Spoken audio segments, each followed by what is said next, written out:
Guys ফির একবার moisturiser চুরি করতেছে আমার মা, দাঁড়াত ফেরে গেছে আমার হাতে, বলতে সানস্ক্রিন আর কি। Hello guys, welcome to my another video. Blogger ছুয়ন্ত ব্লগে তোমরা স্বাগত। এদিকে আমার সানস্ক্রিন পুরোপুরি মাইক খেলাইতেছে, আমি ঘুমের থেকে উঠতে দিয়ে মা সানস্ক্রিন মাখতেছে। আর কয়ে লাভ নাই, মার কথা কি থাকুন। মা অফিসে যাইবো, তার লিগে সানস্ক্রিন লাগাইতেছে।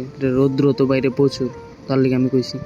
তো ওখানে মা তো গেছে কা, তো মা ভাত বেড়ে গেছে, কইছি তাড়াতাড়ি খাইলে তো ওখানে ভাত খেতাম না, চলো। তো এদিকে ডাইল আলু ভাজি আর হচ্ছে মাংস রানছিল কালকে রাত্রে, মাংসের তরকারি তাড়াতাড়ি করে খাইয়ে লাগে। প্রচুর ক্ষুধা লাগছে, সকাল থেকে অনেক কিছু খাইছি না, তার কি তা খাইয়ে নিলাম তাড়াতাড়ি। শান্তি মতন একটু বইছিলাম ফ্যানটার তলে, কারেন্টে গেছে, মানে গরমে নরম করে লাইতেছে আমারে।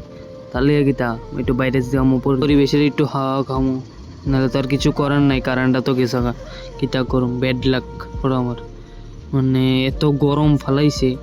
বাইরে আইলাম, বাইরে দিয়ে এত পরিমাণ বাতাস আছে, মজাই লাগতেছে, আর আকাশটা অনেক সুন্দর লাগতেছে। আর কি তাই দিকে করতে খাইলাম বাতাস, অনেক পুরা পেট বেরিয়ে গেছে বাতাস খাইতে খাইতে, মানে কি দেখা করতাম। দেখছেন চেহারার ভিতরে কি খুশি, এত ঠান্ডা লাগতেছিল, মানে বাইরে হালকা হয়ে গেছিলাম পুরো শরীরটা। তো বিকালবেলা আমিও বাইরে, তোমরাও বাইরেও।